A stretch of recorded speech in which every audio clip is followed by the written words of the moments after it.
Hello and welcome back to Sixth Sense CEO. My name is Sam and I will be your host today and every day of this incredible show. Today I have this topic that I'm super excited to speak about, so that's part of the reason why I'm standing up. I just feel fired up and I want to move around some more and really get into it today. So, part of the reason I created this show was so we can really turn conventional wisdom on its head in terms of business and really talk about how we can create businesses that are not only successful, but are also really joyful and fulfilling and really helpful for especially us as women embodying our feminine energy. Business gets to be fun. And anyone who says that it can't is lying or they just don't know because they haven't created that type of business for themselves.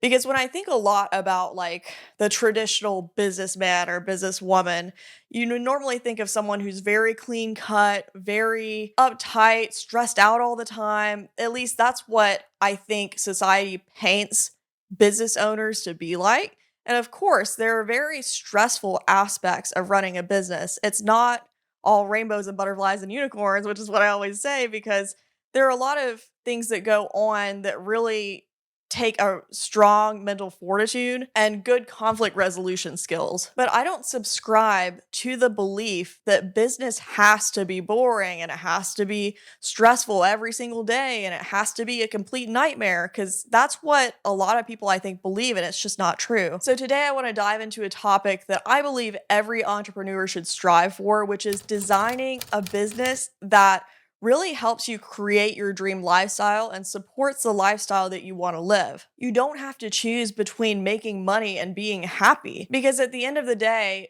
a lot of people, when they think of success, they think of financial success. They think of making lots of money and having a big house and white picket fence and a yard and a dog and kids and all these things, right? I don't want to say that that's not true or that's not an accurate representation of success. It really comes down to your own definition of it. We often hear in the context of business about scaling as a version of success or making 6 figures, 7 figures, 8 figures, whatever the number is. But it's time that we start asking ourselves, at what cost does that success come? Because if it comes at the expense of our health, of our well being, of our happiness, of our joy, of our precious moments with our friends and family, it's not worth it, hun. I learned the hard way that the traditional view of success did not align with my personal well being or the things that I wanted for my life. Because when I first started my business, so just for context, I'm about 3 years into running my content marketing agency, a little over 3 years. But when I first started out, I was in my first and second year of business. I was always about more clients, more projects, more money, more of everything going on, more team members, more. I just wanted more. And then I kept expanding, expanding, and expanding. And there was one point where my agency had 30 clients. We had like 10 people working with us. It was a lot going on. And instead of creating an empire, or at least the empire that I wanted and envisioned and dreamed of, I was actually creating a trap that was slowly consuming me. I don't want that to happen to you. So in today's episode, we're going to talk about how you can create a dream-worthy business, the business of your dreams that actually aligns with the lifestyle that you want to live. Because if you want to have peaceful mornings filled with journaling and meditation and just reflection on life, and you want to read and you want to spend time with your friends and family more, then you may not want to scale your business to a point where you have no free time or no time to think or feel anything, because that's the point that I was at in my business before. So today we're going to examine the questions: how can we build our businesses in a way that are sustainable and actually good for us rather than depleting our health and well-being? We're going to talk about different types of business models, and really this episode will be a good thinger for you, whether you are a beginning business owner, someone who aspires to have a business, or someone who has been working as an entrepreneur for a while. I hope that this episode helps you think differently about what it means to be successful and also inspires you to really think and go deeper about your own definition of success. Without further ado, let's dive in. So first, I really want to start by talking about what is the cost of misalignment of our personal values and what we want from our business. So I'll start by talking a little bit more about my own personal story with this. When I was in the startup phase of my business, I wanted more and more and more. I was taking tons of meetings every day, 6, 7, 8 meetings sometimes. I was doing tons of sales pitches, proposals, talking to tons of prospects, working with new clients, onboarding people. It was all about getting more projects and making more money. I was working around the clock. I was sacrificing sleep. I wasn't eating well. I was skipping my workouts. I was always thinking about business, even when I was spending time with my family and friends, times when I wasn't supposed to be thinking about business, you know? And soon enough, I found myself in this whirlwind of a situation in which I constantly had deadlines and things to attend to and stressful situations. And I started missing deadlines and projects started being submitted late. And I just felt like I was in this black hole of work that I was never going to be able to escape from. And it wasn't long before I reached a point where I was mentally and physically exhausted from burnout. I couldn't focus on anything. I would sit there and scroll on TikTok instead of doing the work I was supposed to do. There were just lots of issues that were hard to resolve. And so this whole experience really caused me to look inward and reflect on the situation I was in and ask myself, like, is this what it's supposed to feel like? Am I supposed to feel like I'm stressed out and busy all the time when I'm running my business? Because I created my business partially because I wanted more freedom. I wanted to have more time to do the things I wanted to do. I wanted to travel. I wanted to enjoy my life with my friends and my family, my partner. And all of a sudden it felt like all of that was for nothing because I had built this thing that was consuming me instead of fueling my life. And that's when I realized that true success isn't about how much money you make. It's not about how many clients you have or the accomplishments you tick off your bucket list of this life. It's about actually building a sustainable lifestyle and building your business in a way that complements the life that you want to live. The thing is that success should feel good, not just look good on paper. And that's what so many people don't realize about running a business when they first start out and they see the money and they start chasing the projects and taking on every single client that will work with them. That's just not sustainable and it will lead to burnout and it will lead to the exact situation that I found myself in. And so that experience taught me the valuable lesson of aligning your business and personal life and making sure that you're building your business in a way that makes your life better and not worse. So now we're going to talk about different business models and how you can choose one that's the best fit for you. Now, a lot of people see business models as shiny objects and they want to do the next latest and greatest thing that's going to make them millionaires. And, you know, there's a lot of business models out there that are marketed as get rich quick schemes. And I would never promote something like that because I don't believe in that. It never works. Well, it only works if you end up scamming other people, and that's just not ethical. That's never a way that I would conduct business. But the bigger picture is this. You shouldn't choose a business model based on what's working and what's not, or what is hot in the market. You should choose it also based on what works for you personally, because you're going to have limitations as a business owner. And I don't mean limitations in what you can do, but in things that you want to do. So let's say you are an introverted person and you don't really like talking to tons of people all the time. You just would rather be in your bubble, doing your thing, creating content, making products to sell or something like that. Your limitation is going to be probably the number of meetings you want to take in a day, because you're not going to want to talk to people all day long if you're an introvert, more than likely. So that's a limitation for you.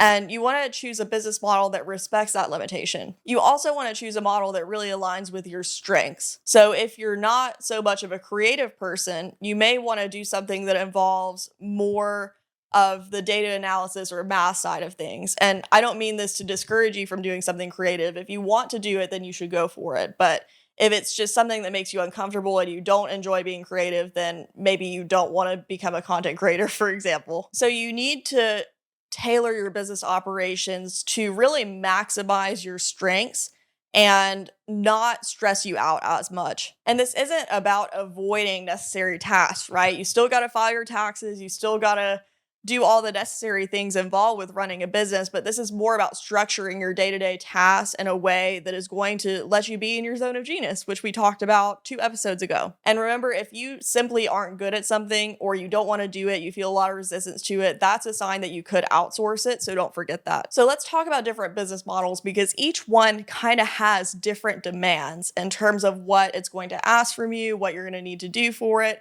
So service-based businesses, for example, I'm just going to use this one first because that's what my business is. Running a marketing agency, which is a type of service-based business, requires a lot of client interaction. You're going to get on calls, you're going to have meetings, you're going to have to pitch your services to the client, talk to them, convince them to buy your products or services in this case. And if talking to people and having that sort of social interaction is something that energizes you, then this could be a great business model for you because the social aspect of it is not going to deplete your energy. It's just going to add to it and continue to motivate you and give you momentum as you move forward. Now, for me, this is something that I learned over the last few years of running my business. I don't mind talking to people. I enjoy working with people. I'm more of an extroverted person overall, but I do have a social battery. And so on the days when I've had 6, 7, 8 meetings in a day, I feel exhausted by the end of it. I don't want to talk to anybody. I don't want to talk to really even the people in my personal life because I'm just so depleted and I just need to be alone. But if you lean more in that direction and you're somebody who likes to be by yourself and work on things in your office, then you could do a product-based business. You could do more content-driven sales, like maybe becoming a content creator or affiliate for different products, because that allows you to do more behind-the-scenes work and less talking to people face-to-face or on Zoom. So really understanding what each business model entails will help you choose the one that's the best fit for you. And I want to go back to setting boundaries as well, which we discussed in the last episode, because it's important to have boundaries with certain things. Like, for example, my social battery. I'll just use that as an example because if you also have a social battery and you don't want to talk to people all day, you might want to limit the number of meetings you have in the day. So instead of doing 8, you might say, okay, 2 is my limit. And if it's anything more than that, then we'll have to schedule for a different day. You're the business owner, you're the boss, you set the rules. It's up to you. It really is. And this will actually allow you to work smarter because you're going to be able to schedule your day in a way that really plays to your strengths instead of your weaknesses. Think about this a good bit. Research the different business models available to you. So in doing this, really choose a business model that aligns with your personality and your desires for what you want your day to look like. Consider what energizes you and what drains you. Do your research and pick the one that's best for you. And I do think it's important to have the right expectations when you go into this because there's not going to be a business model that's totally perfect. There are going to be trade-offs with each one, so you should weigh the pros and cons of each. So now that we've talked about a few different business models, and that's not all of them, there are definitely others that you can consider. Let's talk about some resources and tools that you can use in order to figure out which one's going to be the best for you. You can always get on YouTube and watch different videos and learn about these different business models if you don't know a lot. But I actually have a free resource as well that you may want to use. So it's called the Discover Your Dream Online Business Quiz. And it's a free quiz that I set up on my website where you can take it. It's only 10 questions. It'll ask you different information about your skills, your interests, your personality. And based off of that, it will match you a business model that could be a good fit for you. So if you're really lost on what type of business you should start, or you're thinking about pivoting your existing business in a different direction, I encourage you to take my quiz, and hopefully it'll guide you in the right direction and give you some deeper insight into what could be a good match for you. You deserve to have a business that brings you both success and satisfaction. So don't cheat yourself of having the business of your dreams. As we wrap up today's episode, I want to give you a few tips, little action steps you can take in order to get your business more in alignment with your desires. So first, I want you to make a list of your daily tasks. If you have a project management tool, you could easily review them, or you could just open up your journal and start brainstorming and thinking about what you did that day. So write down a list of the things that you most frequently complete day to day, or you could choose one day and just audit your tasks for that specific day. Now, next to each task, I want you to rate it from 1 to 5. 1 being like, I hate doing this, and 5 being like, OMG, this is the funnest thing I've ever done in my life. So rate how much you actually enjoy each task, okay?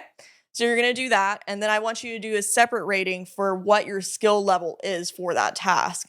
So for example, if I was going to edit a podcast episode, I don't really know about audio engineering as far as like the mastering of the audio. So that's not something that I would consider myself an expert at, but I'm a very strong copywriter. So I would put probably a 5 for the copywriting and like, a 2 or a 3 for the podcast editing. So now I want you to tally up all these numbers together, both columns, and then you'll get a deeper insight into what you enjoy the most and you're the best at versus what you enjoy the least and what you are maybe not so good at. So the lowest numbered tasks are things that you could consider outsourcing to someone else. And the higher number tasks are things that I would consider to be your zone of genius. Wow, I probably should have put this in the zone of genius episode because this is a cool activity.